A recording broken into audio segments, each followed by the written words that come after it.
क्यों आई है यहाँ पर? मैंने कल भी तुझे कहा था ना कि आज के बाद कभी भी मेरे पास मत आना। तुझे समझा चुका हूँ मैं। मत जा उसके पीछे, बहुत पछताएगी, बर्बाद कर देगा वो तुझे। आप मेरी चिंता मत कीजिए बाबा, बस मुझे उसकी सिद्धि का मार्ग बता दीजिए।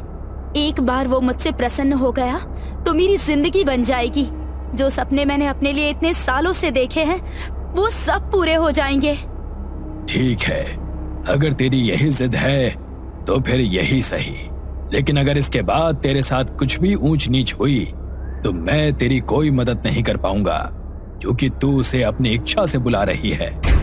रागिनी के मन में ना जाने ऐसी कौन सी चीज ने घर कर लिया था जिसे पाने के लिए वो किसी भी हद तक जाने को तैयार थी। उसने पूरी 40 रातों तक तांत्रिक बाबा के पास शमशान घाट में बैठकर एक साधना की, जो कोई आम साधना नहीं बल्कि खबिस की साधना थी। खबिस जिसे अगर कोई खुश कर दे तो उसके वारे न्यारे हो जाते हैं, लेकिन इस दुनिया में हर चीज पाने के लिए उसकी एक कीमत चुकानी पड़ती है। तो वहीं रागिनी ने भी उसकी एक कीमत चुकाई। उसकी 40 रातों से चल रही वो साधना आज पूरी हो चुकी थी। शमशान घाट से खुद पर काला कपड़ा लपेटे वो रात के लगभग 1:30 बजे अपने घर पहुंची। हाथ मुंह धोकर वो अपने बिस्तर पर लेटने ही वाली थी कि तभी उसके घर के लैंडलाइन फोन पर एक कॉल आया। हॉल में जाकर उसने फोन उठाया कि तभी उसकी माँ भी फोन की आवाज से उठकर बाहर हॉल में आ गई, लेकिन सामने से आने वाली उस आवाज को सुनकर उसके हाथ से फोन छूटकर नीचे गिर गया। उसके हाथ बुरी तरह से कांप रहे थे। वो बेहोश होकर जमीन पर गिरने ही वाली थी कि तभी उसकी माँ ने उसे सहारा देते हुए वहां सोफे पर बिठाया। रागिनी का पूरा चेहरा पसीने से भीग चुका था, जैसे मानो अभी किसी ने उसे फोन पर कोई बहुत बुरी खबर सुनाई हो। रागिनी, क्या हुआ बेटा? किसका फोन था? कुछ तो बोल बेटा, मुझे बहुत चिंता हो रही है। इसके पहले कि रागिनी कुछ बोल पाती, उसकी आंखों में आंसू आ गए और वो अपने हाथों से अपने चेहरे को ढककर जोर जोर से रोने लगी। रागिनी बेटा, बोल क्या हुआ? तू इस तरह से रो क्यों रही है? देख, मुझे बहुत डर लग रहा है। बोल ना बेटा, क्या हुआ? दीदी। क्या? दीदी नहीं रही माँ। क्या? अपनी बेटी की मौत की खबर सुनकर सावित्री का तो मानो कलेजा ही फट गया। उसे अपनी बेटी की मौत का इतना गहरा सदमा लगा कि वो उसी समय बेहोश होकर वहीं गिर पड़ी। बहुत रात हो चुकी थी, इसीलिए रागिनी सुबह सूर्योदय होने से पहले ही अपनी माँ के साथ अपनी बहन के ससुराल पहुंच गई। सावित्री ने अपनी आंखों के सामने अपनी बेटी की चिता को जलते हुए देखा।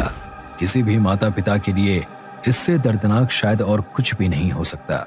जो अभी सिर्फ 3 साल की थी, वो नन्ही सी जान तो ये समझ भी नहीं पा रही थी कि उसकी माँ अब कभी उसके पास वापस लौट कर नहीं आएगी। वो तो बस अपनी माँ को ढूंढने की आस में बार बार उसे पुकार रही थी। उसकी आंखों में अपनी माँ के मिलने का इंतजार देखकर सभी की आंखों में आंसू आ गए।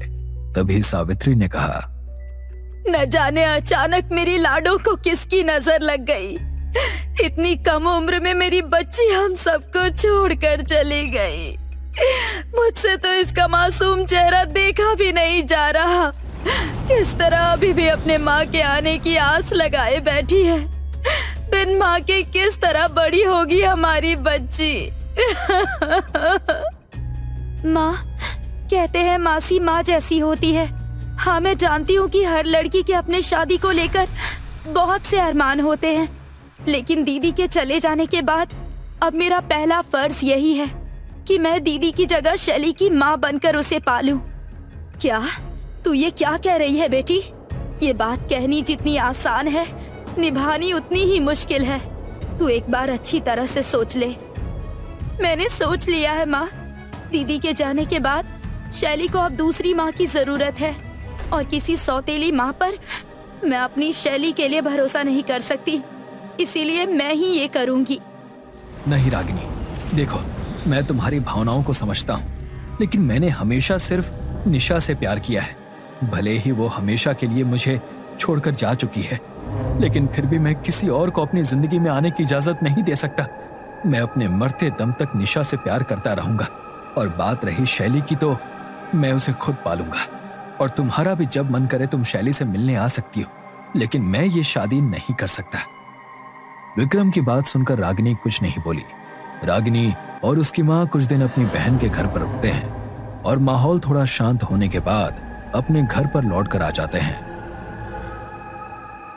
रागिनी फिर से आधी रात के समय एक काली चादर ओढ़े शमशान घाट की ओर निकल जाती है, जहां तांत्रिक बाबा एक जलती हुई चिता के पास बैठकर कोई साधना कर रहे थे। आपने तो कहा था कि वो अब प्रसन्न हो चुका है और तेरा हर काम वो अब जरूर करेगा, लेकिन उसने तो मुझसे शादी करने से साफ इनकार कर दिया। उसके लिए मैंने अपनी बहन की भी बलि दे दी और उसके बाद वो मुझसे शादी करने से मुकर गया। क्यों नहीं की उसने मेरी ये ख्वाहिश पूरी? रागिनी की ये बात सुनकर तांत्रिक बाबा जोर जोर से हंसने लगे। उन्होंने हंसते हुए रागिनी की तरफ देखते हुए कहा, मैंने कहा था कि उसके पीछे मत जा, लेकिन तूने मेरी बात नहीं मानी। अब वो तुझे नहीं छोड़ेगा। अब से तेरी उल्टी गिनती शुरू। उसने तेरी बहन को मारकर तेरी एक ख्वाहिश को पूरा किया। अब वो तेरे जरिए अपनी अनगिनत ख्वाहिशों को पूरा करेगा। अपनी जिंदगी की भीख मांगेगी तू उसके सामने, लेकिन वो तुझे मौत भी नहीं देगा। ये सब क्या कह रहे हैं आप? मुझे तो लगता है कि आपका दिमागी संतुलन ठीक ही नहीं है, इसीलिए कुछ भी बोल रहे हैं। आपने ही मेरी साधना में कोई कमी छुड़वाई, इसीलिए ये सब हो रहा है, वरना ऐसा नहीं होता। मैं किसी और के पास जाऊंगी और साधना करूंगी। मैं शैली को भी अपने रास्ते से हटा दूंगी, वो जरूर मेरा होगा। रागिनी इस तरह से तांत्रिक बाबा को ये सारी बातें बता रही थी जैसे उसके दिमाग में इस बात की कोई सनक सालों से भरी बैठी हो। अपनी बहन के पति को पाने के लिए उसने खबिस को उसकी बलि लेने के लिए कहा, लेकिन खबिस हर चीज की कीमत जरूर लेता है। शायद ये बात रागिनी अभी तक समझ नहीं पाई थी। वो बहुत ही गुस्से में रोती हुई अपने घर आई और चुपचाप अपने बिस्तर पर जाकर लेट गई। वो मेरा होगा, वो जरूर मेरा होगा। रागिनी ये बड़बड़ाते हुए अपनी आंखें बंद करके लेट गई। तभी उसे अपने कमरे में अपने बिस्तर के पास किसी के कदमों की आहट सुनाई देती है।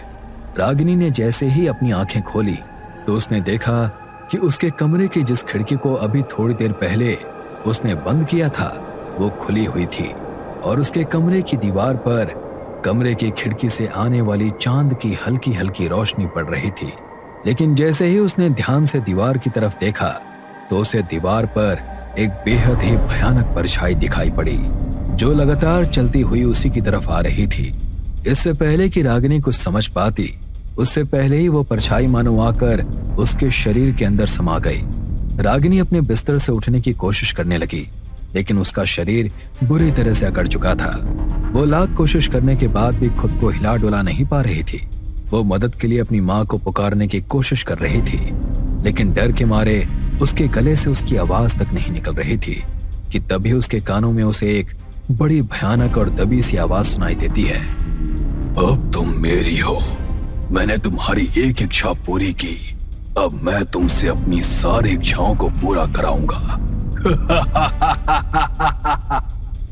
उस आवाज को सुनकर डर के मारे रागिनी का शरीर बुरी तरह से कांप रहा था, लेकिन फिर भी उसने हिम्मत करके नजर घुमाकर अपने कमरे में देखा तो उसे वहां कोई भी नजर नहीं आया।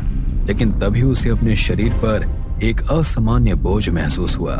इससे पहले कि वो कुछ कर पाती, उसे महसूस होने लगा कि जैसे कोई उसके करीब आने की कोशिश कर रहा है। रागिनी बहुत घबरा गई। देखो, प्लीज प्लीज मुझे छोड़ दो, प्लीज मुझे जाने दो। गलती हो गई मुझसे, मुझे तुमसे कुछ नहीं चाहिए, प्लीज जाने दो मुझे। रागिनी के ऐसा कहते ही उसे अपने कमरे में एक बेहद भयानक हंसी सुनाई दी। तभी रागिनी को ऐसा महसूस हुआ जैसे कोई उसके शरीर को बुरी तरह से नोच रहा हो। दर्द के मारे वो जोर जोर से चीखने लगी। उसे लगा कि शायद उसके चीखने की आवाज सुनकर उसकी माँ उसकी मदद के लिए उसके पास आ जाएगी, लेकिन हैरत की बात यह थी कि उसकी चीखों की आवाज उसकी माँ तक पहुंच ही नहीं पाई। वो पूरी रात इसी तरह दर्द से बिलखती चिल्लाती रही और दर्द के मारे कुछ ही घंटों के बाद वो बेसुध हो गई। उसकी खिड़की से आने वाली रोशनी जब सुबह उसके चेहरे पर पड़ी तो उसकी आंख खुली। वो सिर्फ एक कंबल से लिपटी हुई थी। उसे अपनी हालत देखकर खुद पर तरस आ रहा था, लेकिन ये सब जो कुछ उसके साथ हो रहा था, इन सब का कारण वो खुद ही थी। उसके पूरे शरीर पर चोटों के निशान थे, लेकिन ये सब महज एक रात के अंदर होकर बंद नहीं हुआ। उसके साथ अब हर रात ये हादसे होने लगे। वो 6 महीने से ये सब भुगत कर अब थक चुकी थी। उसकी आंखों के नीचे गहरे काले गड्ढे हो चुके थे। आंखें धंसकर बिल्कुल अंदर को जा चुकी थी और उसका शरीर तो मानो अब हड्डियों का ढांचा मात्र बन चुका था। उसकी माँ भी उसकी ऐसी हालत देखकर अब अंदर ही अंदर खत्म होती जा रही थी। बेटा, आखिर कुछ तो बोल, तेरे साथ ये सब क्या हो रहा है? ऐसा क्या है जो कोई भी डॉक्टर तेरी बीमारी को समझ नहीं पा रहा? अगर कोई और बात है तो मुझे बता दे बेटा, मैं तेरी मदद करूंगी। अपनी माँ की इस बात का रागिनी ने कोई जवाब नहीं दिया और वो सीधे अपने कमरे में चली गई, क्योंकि जो कुछ भी उसके साथ हो रहा था वो किसी से कह नहीं सकती थी।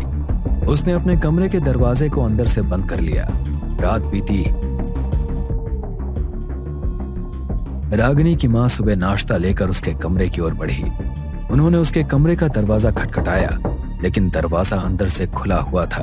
वो दरवाजा खोलकर जैसे ही अंदर गई तो सामने का नजारा देखकर उनके हाथ से नाश्ते की प्लेट छूटकर नीचे गिर गई। उनकी आंखों के सामने कमरे के पंखे पर उनकी बेटी की लाश झूल रही थी। रागिनी के पास उस खबीस से छुटकारा पाने का और कोई रास्ता नहीं था, इसीलिए रागिनी ने फांसी लगाकर अपनी जान दे दी थी। उसका मानना था कि शायद मरने के बाद उसे उस शैतान से मुक्ति मिल जाएगी, लेकिन वो ये नहीं जानती थी कि खबीस के हाथों अपनी बहन की बलि देकर उसने खुद अपनी मुक्ति के मार्ग को बंद कर दिया था। उसके इस कर्म के कारण भगवान भी उसे माफ नहीं कर पाए। उसे भगवान के घर तो मुक्ति नहीं मिली, लेकिन मरने के बाद भी वो हमेशा के लिए उस खबीस के गुलाम होकर रह गई। रागिनी की मौत को आज 3 साल बीत चुके हैं, लेकिन आज भी उसकी माँ को हर रात उसके कमरे से उसकी चीखों की आवाजें सुनाई देती हैं।